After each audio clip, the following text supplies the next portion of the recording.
Your voice, your opinion, your community. Fact TV, free speech, protected.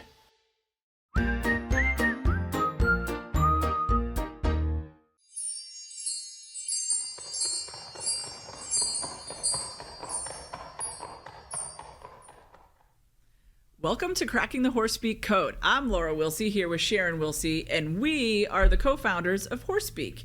We're so excited to have you with us today because we're going to talk about what we've defined as the red, yellow, and green zones of working with horses. Yeah, and that shows up in their body language. So why don't we go ahead and roll the tape and we'll start showing you what we're talking about. Okay, so the green zone, also called the beacon, it looks like horses that have a neutral to low head. They're relaxed. In this case, the two horses greeting each other are actually standing at a distance from each other, and the greeting is very respectful. So you can see like they're not overarching into each other's bubbles, and everything looks good. In the yellow zone, we can call it a working zone, or they're okay enough. This horse has a little bit of a higher head, a little bit of a question mark in her attitude, but she's capable of going forward. In the red zone is not okay, and you or the horse are at risk. So that's a very high head, sometimes an inverted back, stiff legs, stiff walking, or they're scrabbling around almost like they can't find their feet. So these are the three main postures that you want to look for, because how a horse feels on the inside is what they're going to show through their posture on the outside. Now, the only time that there's a cautionary tale to this is if a horse is hiding. And if they're hiding, sometimes they might look like they're in a yellow working zone, but they're actually hiding and they feel like a red zone on the inside. But we'll get into that later. All right, let's go ahead and roll the video. So here we have the two horses in the green zone, one in the yellow and one in the red. We took all of our horses into the indoor to film for you guys. And Rocky over in the background, he's a green zone, and Mummy in the middle, she's a green zone. And those are the two beacon horses. So they're the ones that keep the rest calm. Luna's standing there with the yellow question mark over her because she can get a little bit dysregulated, a little stressy, but she's basically calm if she's between the two beacons. But Jagger on the end, she's got a red slash through her because she's the one who's more likely to get stressed and then act out. So let's go ahead and play the tape after this. So in this case, we can see that Jagger is not zero on the inside. And there's a moment where she actually bullies Luna and makes Luna run around a little bit. So because of that, that's called bullying behavior. That's not a leader. That's a horse who's stressed, and they'll push another horse around because they don't know what else to do. All right, let's show them the video then.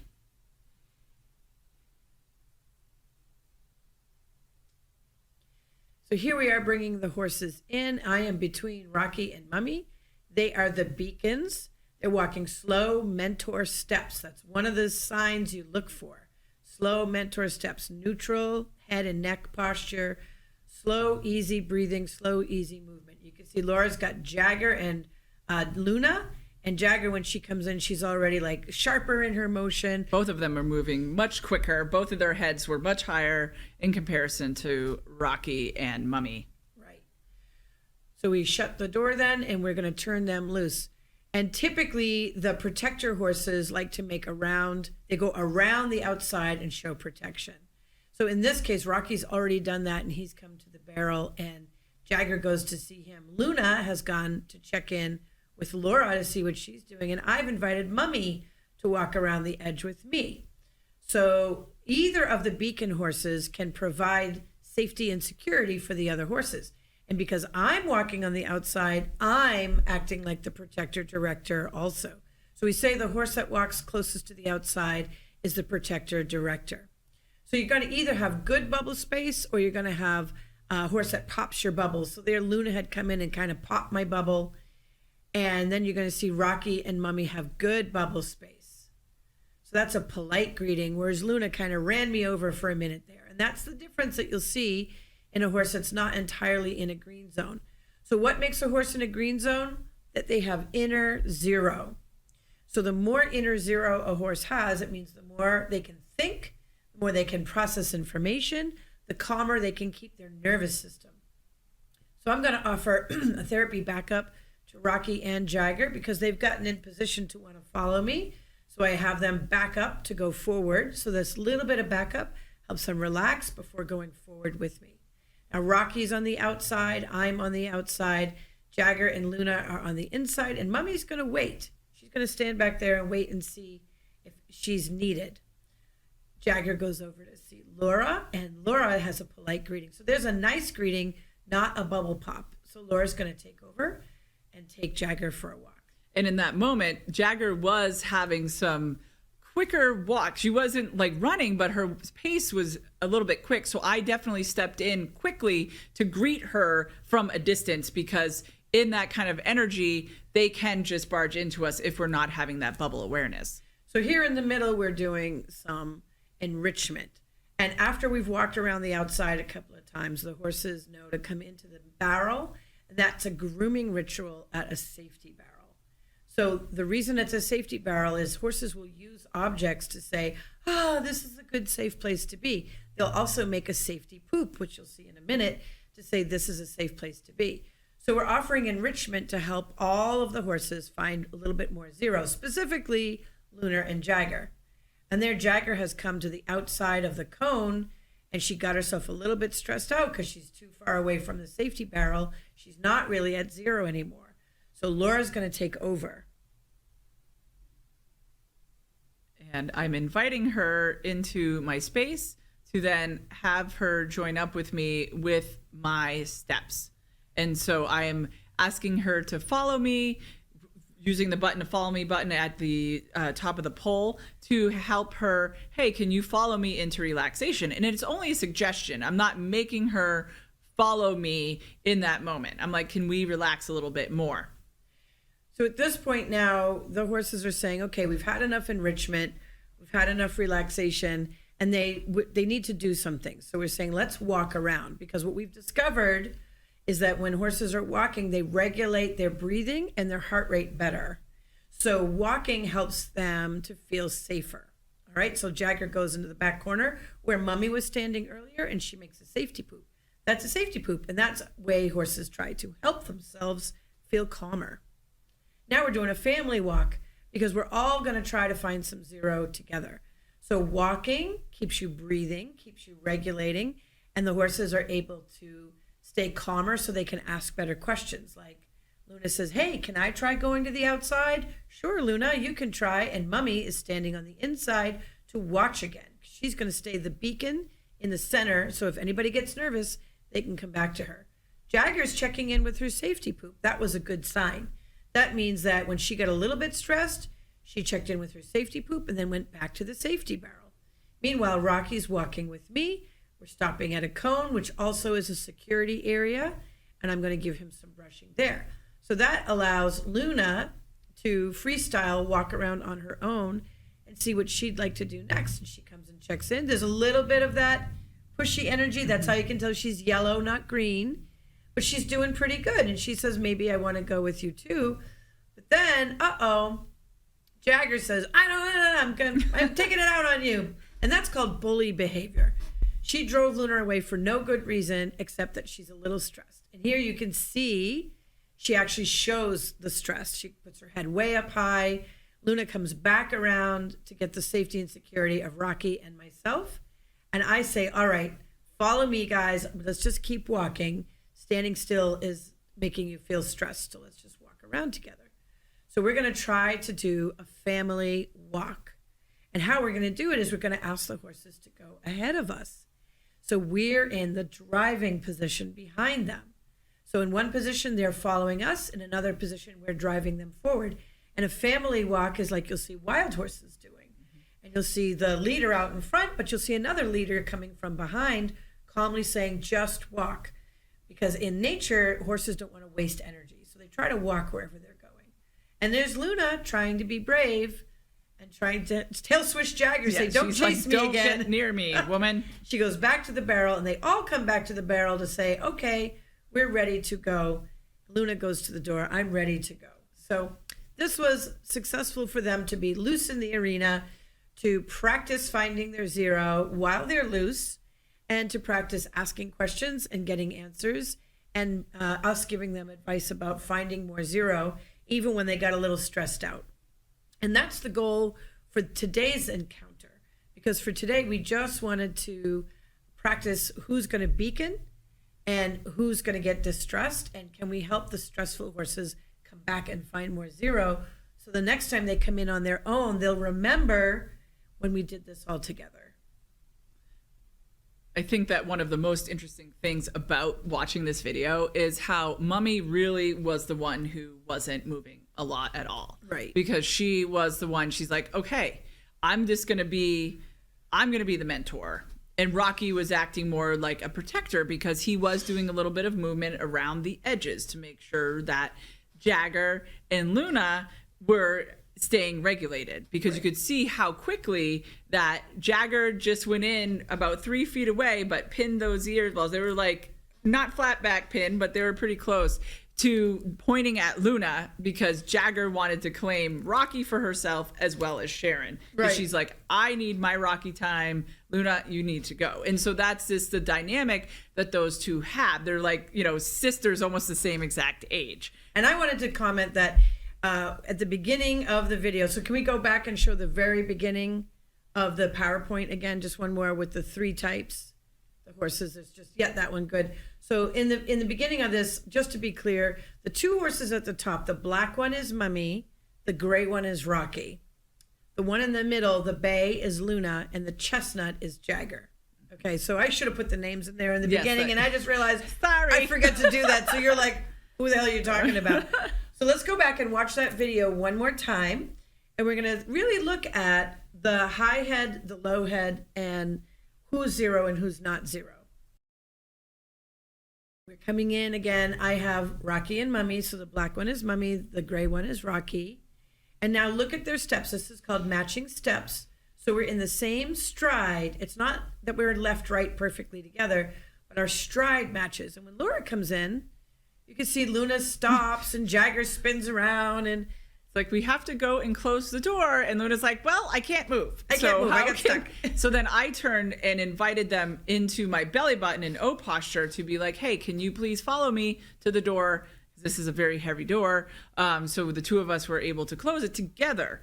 So it's just fascinating to see how Jag is in this moment actually trying to be in her zero, which means inner calm. So, and Luna's exploring the environment, and I'm actually over there in that corner where she's exploring. And then you can see how thoughtful Mummy's footfalls are. And she's like, yeah, Sharon, I want to follow you for sure. Right.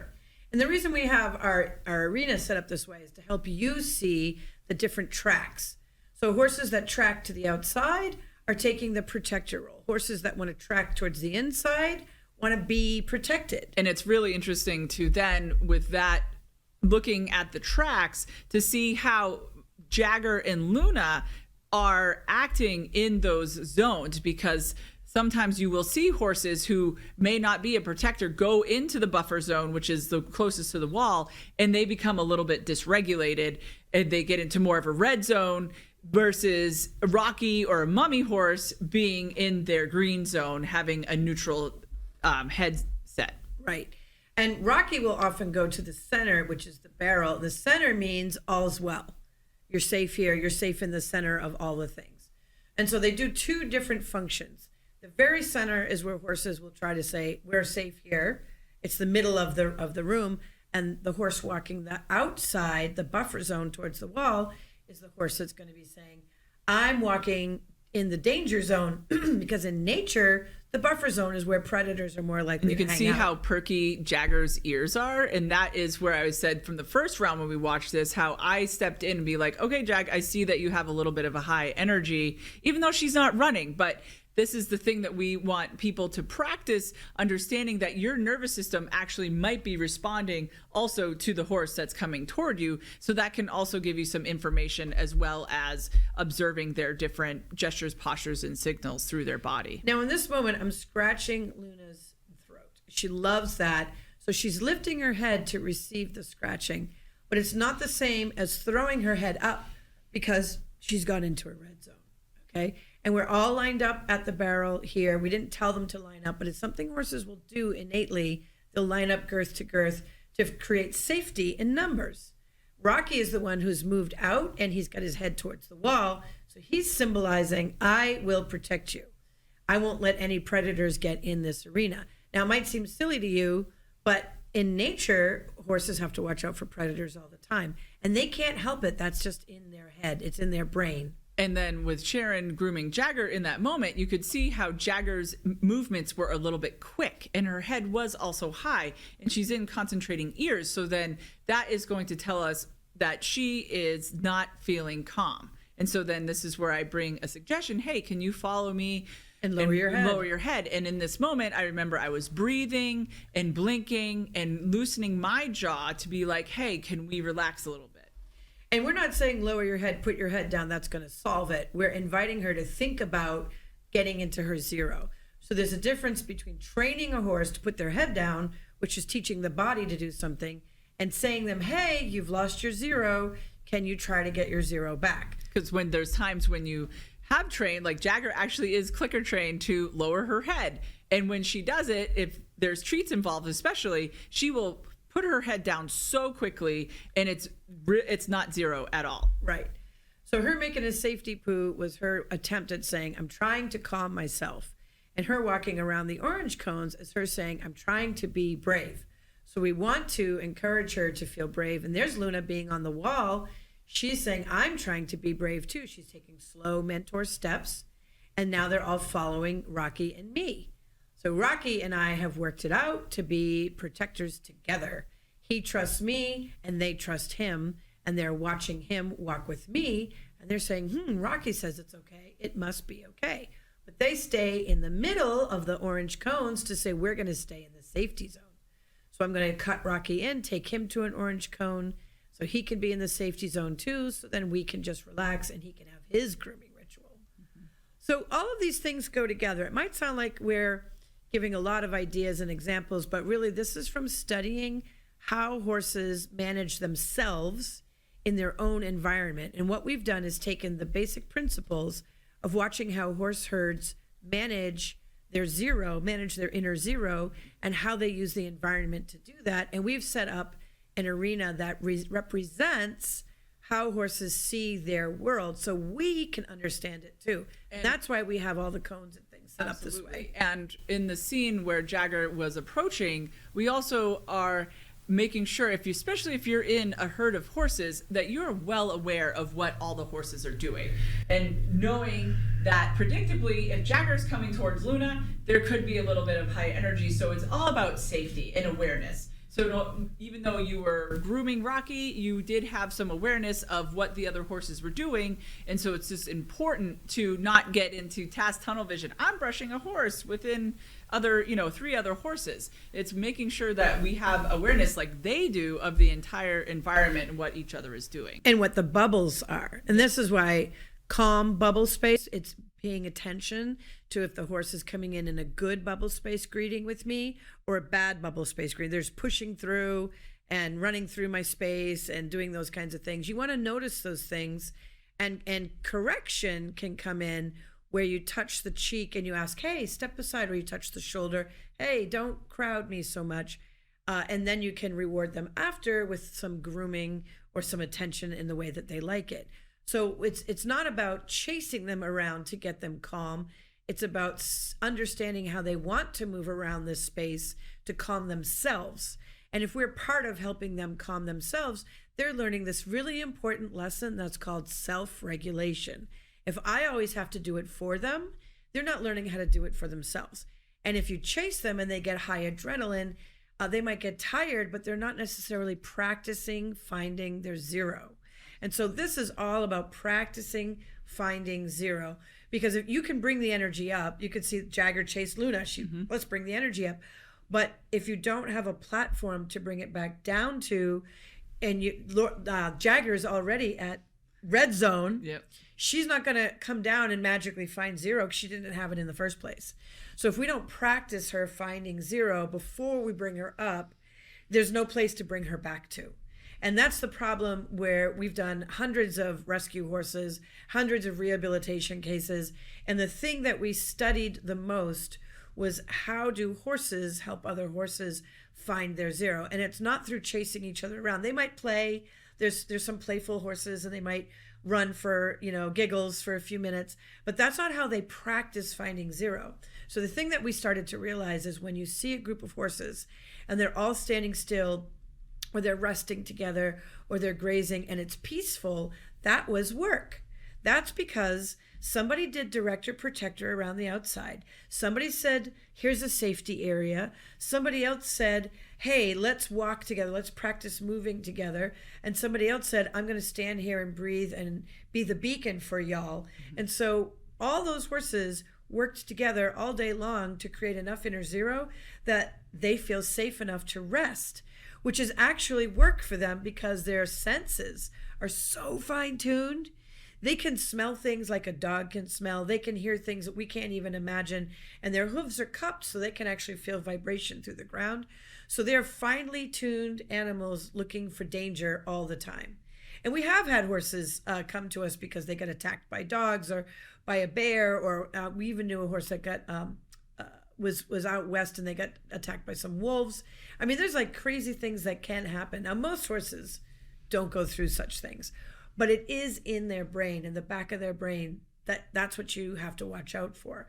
So why we want them to find zero with us is really simple.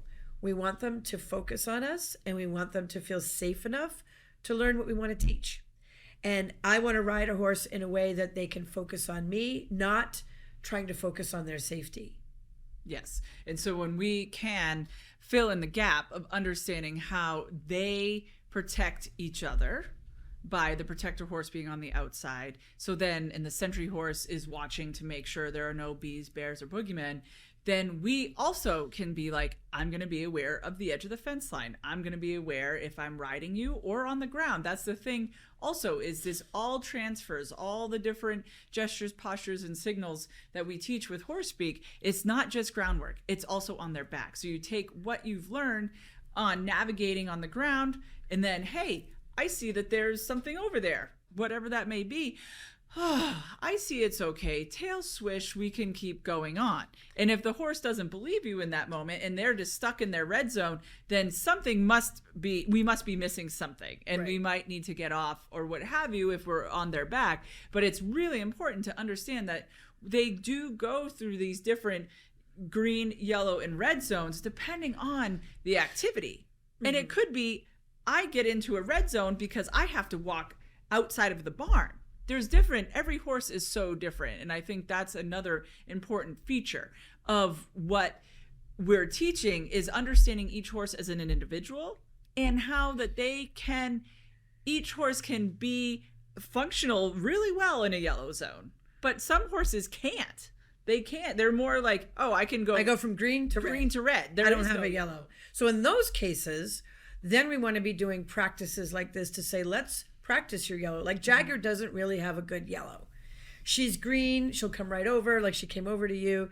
And then she'll be like, and she'll go to red. Yes. So Jagger's practice is finding her yellow, whereas Luna is good at practicing her yellow now. She didn't used to be. Yeah. She used to go green to red and mostly red most of the time.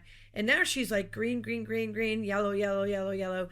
And she really doesn't want to go into that red zone anymore. Right. And so with that being said, to then take each horse individually again and be like, okay, Jag, when we go into this indoor arena, I really want her to feel safe and I want her to feel comfortable and I want her to feel connected to me. Right. So therefore, I might do one round of cones with her and she does enjoy grooming as an enrichment. So then I will go to the barrel and spend a lot of time with her grooming.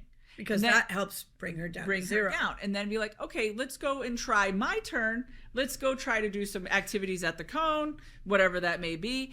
Okay, your turn, Jag. Let's go pause in the middle and have some more grooming enrichment. So what you want to do, if you have a horse who tends to go from green to red or they don't have a good working yellow. Their yellow goes into red too. Like they seems like they're yellow, but they get out of it too quickly. You really want to slow down your activities, and you want to plan ahead for, if you think the horse is going to go into a red zone in 3 seconds, then you're doing whatever you're doing for 2 seconds. Okay? If you think that the horse is going to go out of the green zone really fast, then don't stretch them too much too soon. Do green zone, green zone, green zone, green zone, and then stretch a little bit at the very end. And before they can go into that red zone, you want to catch and go back to the last green zone thing you were doing. So you just want to plan ahead and say, well, what is my horse like? You know, and maybe you have a horse who doesn't have any zero, and you can't even find any green zone. They're all red all the time. Well, then you want to stay where the horse feels the safest, and you want to start building activities where they already are more likely to find a zero, and then start to bring them into areas where they lose their zero. So it's really just like simple things to help them release tension, and every horse is different. Some like stroking or tea touches or massage or grooming. Some need to just walk and breathe. Some need to just stand still. A lot of horses, they're just like, I just need to stand still and process and breathe. Because if a horse is standing still and not breathing, that's a different kind of red zone. That's frozen. Right. And then the horse, you're standing there with your horse, and that means you might not even be touching them. If they're a type of horse who is, I'm in green to red, then their nervous system is getting a little bit overstimulated. Right. So therefore, touch could also be overstimulating. Right. And what we learned is that what horses love from us, almost even more than food, is deep breathing and a little bit more space. Don't be choked up on them. Don't be too close. Give them like an arm's length. Like if I put my arm out to Laura and you can see the space between us, this would be a good space to give the horse a little bit of room to have, like, I'm not all choked up on you. So therefore you want to be in a situation where you're not thinking the horse is going to, you know, be so stressed out they're running away. So space and breath. Number one thing that horses love to help them feel, okay, I'm not choked up on, I have a good bubble, and I can breathe. And so that's how you want to help yourself, help your horse get to their get to their zero. Get to their zero. And stay in their green zone and out of that red zone. So right. Thank you for watching, and we look forward to seeing you next time, because we are going to talk a little bit about neuroscience. And we have had horses on monitors and to you're be able to see what's going on the inside, and then how that relates to the different gestures and postures and signals they may be giving us on the outside. So enjoy your day. Thank you for watching. Till next time with Cracking the Horse Speak Code. Take care. Good luck finding your zero.